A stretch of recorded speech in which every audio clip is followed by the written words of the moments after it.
Hello and welcome to IT Chronicles 10 in Tech. We're here with my colleague, Kathleen Wilson. Hello. Welcome. And CEO of Fullcast, Dharmesh Singh. Thank you. Thank you for joining us. So, Dharmesh, my understanding is that the product is around sales planning, but I guess that's different than what we normally see, right? We see a lot of the work around CRM and sales enablement. So tell us a little bit more. I don't think a lot of people are that familiar with what type of capabilities you're providing around that sales planning side. Yeah. So our belief is sales ops professionals, right?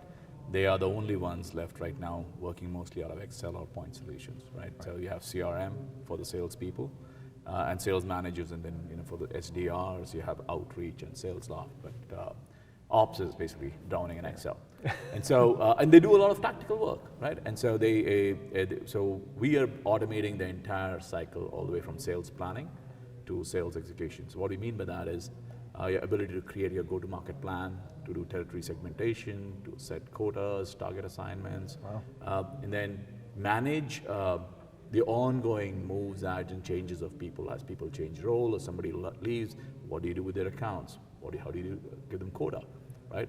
So that is a lot of manual work that gets done. So we're automating that entire space, and then we tie it back to their go-to-market strategy, right? So our belief is, as a company will evolve, the one thing that's constantly changing is their go-to-market, right? And so the system has to be automated, so keep it in sync. Right. So I guess that's one that we don't, as technologists, we don't think about that, right? We open up Excel and VB scripts, formula. We could do anything in Excel. I mean, we've seen, enterprises. Pivot tables. Yeah, exactly. We see enterprises running still on some Excel things. So how is it being received? I'm curious because there's a lot of people that have invested, maybe built teams around maintaining a spreadsheet. Yeah, in fact, I was one of them. So prior to this, me and my partner, right, we were part of sales operations and global sales office at Salesforce, and we were running business planning at Microsoft. Our last gig at Salesforce, we had about 1,500 spreadsheets going to 400 managers. We had an entire team in Costa Rica just managing those spreadsheets. Wow. That was the genesis of building a Fullcast, because spreadsheets are asynchronous. They're not tied to your CRM system, right? So you pull a data and it's outdated. And then for the next 6 months, you're just working out of spreadsheets. By the time you get done with plan, and you roll that plan back into Salesforce, 30% of the workforce has changed because people have left the company, new accounts got created, and it's like you're trying to readjust everything else. And once you're done with the readjustment, your original plan from the spreadsheet is almost off. Right. And so what we've found out is that as change cycles are becoming shorter and companies are trying to sort of do a lot more, a lot faster, they cannot afford for those lengthy Excel-driven planning cycles, right? They want visibility, and most importantly, once the plan is built, they want to see how they're working against the plan. Is the plan actually working? Why would you want to know if you're being successful with your plan? or otherwise. Or not. Well, see, but that's the whole thing, right? If you don't know, then nobody could really hold you accountable. Exactly. I mean, if you look at it, right, we have had more sales tools than ever right now. Yet attainment levels at sales are at 54%, which means companies are actually hiring double the requisite number of people. And they're needed. Yes, there's admin work, there's all the other stuff, but 54% is an all-time low. Wow. And it's because we're growing so fast, and nobody is able to sort of keep track to your plan and how things are working. So is the current state something that they're just rewarding people or crediting people like you tried, and they're just simply unable to basically say you succeeded versus the tool given that insight? I mean, there is a little bit of we will overhire, we will assign a quota, we'll assign a territory, and those who survive, those who don't, we'll let them go after a quarter.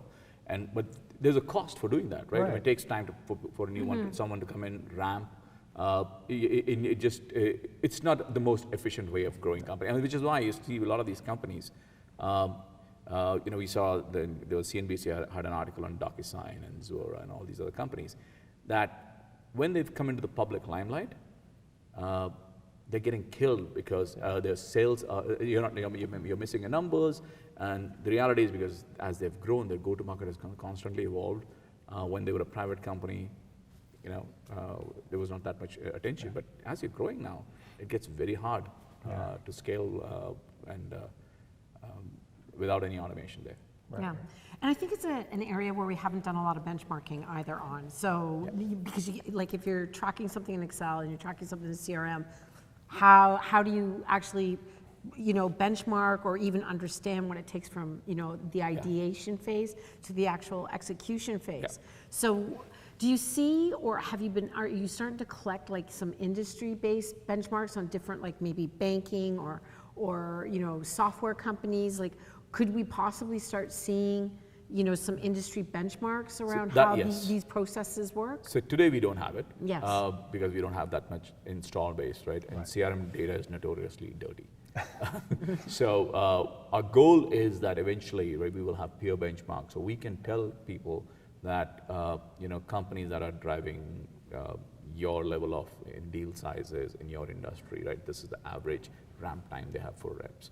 This is the average OTE. This is the average quota they're having. So you can actually have some sort of a benchmark, because that's one thing most sales leaders kind of figured out, right? And you ask a Series B or a Series C person, how did you create the plan? They're like, well, our board gave us the plan. Right? You have to do 20%. Right. Right, 30%. So like, it is one of those things that we aspire to become that source of peer benchmark. Right? Yeah, well, as I said, you can't improve what you can't measure. And I think, as I said, when we started talking earlier, it's like, I never even thought about this. Like, it's such a unique thing, but it's such a desired, needed thing, right? Like, it's like many organizations would benefit from this because the cost of doing a sale. Yeah. What is the cost of doing a sale? But we never thought about the upfront, like the before you start going knocking on doors. What did that cost you? Yeah, and we all know sales people move. Oh yeah. Right, and so if you're an ops and you have, let's say, you have a quota that is assigned to a territory, let's say in Europe, and you got 3 guys suddenly leave, you have no way of knowing what's the impact to your plan, right? Because you'll say, okay, it'll take me 3 months to hire this guy, 6 months to ramp.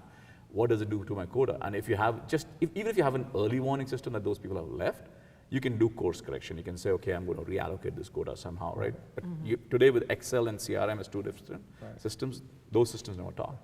Well, but I think you bring up a good point too. It's, there's a lot of the stuff that in the industry, we're all talking about value, the business outcomes and whatnot. So if it costs you 3 times as much now to ultimately close that deal and deliver that product or service because you're inefficient on the sales planning side, on the ops side, that product is not what just we normally measure as the product costing. Correct. There might have been thousands or millions of dollars spent to get that to that end result, and we have no idea. But it's never been included in history. We've never included which those is part of costs. the problem, right? When you do your value stream mapping, that has to be part. Yeah, I mean, like one of the metrics we tell our customers is to track net MRR growth or quick ratio, because you could be doing $100 every month, but if you're leaking $90 every month as well. If it's costing you 200 to do 100, that's probably not the good margin exactly. side. There's something that you can actually do, right? And so you can't do those things if you don't have full visibility, right? And transparency. Right. It was interesting too when you talked about the story, like if you're Western Europe, sales reps leave, right? And it's like, but you could also do risk analysis. Like you could do, it's not nice, but you could do what if scenarios. Absolutely. When you do this, like what if this person I know, my Who's top the top salesperson? my top salesperson is going to leave, because it's also where you can go and it's like maybe this person needs a raise. Absolutely. You know what I mean? Maybe they should go to the President's Club and go on a cruise. We need to make sure we keep that person, because that person is 30%, 40%. Yeah, I mean, our goal here is, you have a current plan. So you want to track how you're performing against plan. But then the board is always asking, what if I give you 100 more people? How fast can you go? Yeah. You do the what if analysis. Right. If we can track from CRM, well, the number of meetings for the star rep have actually gone down.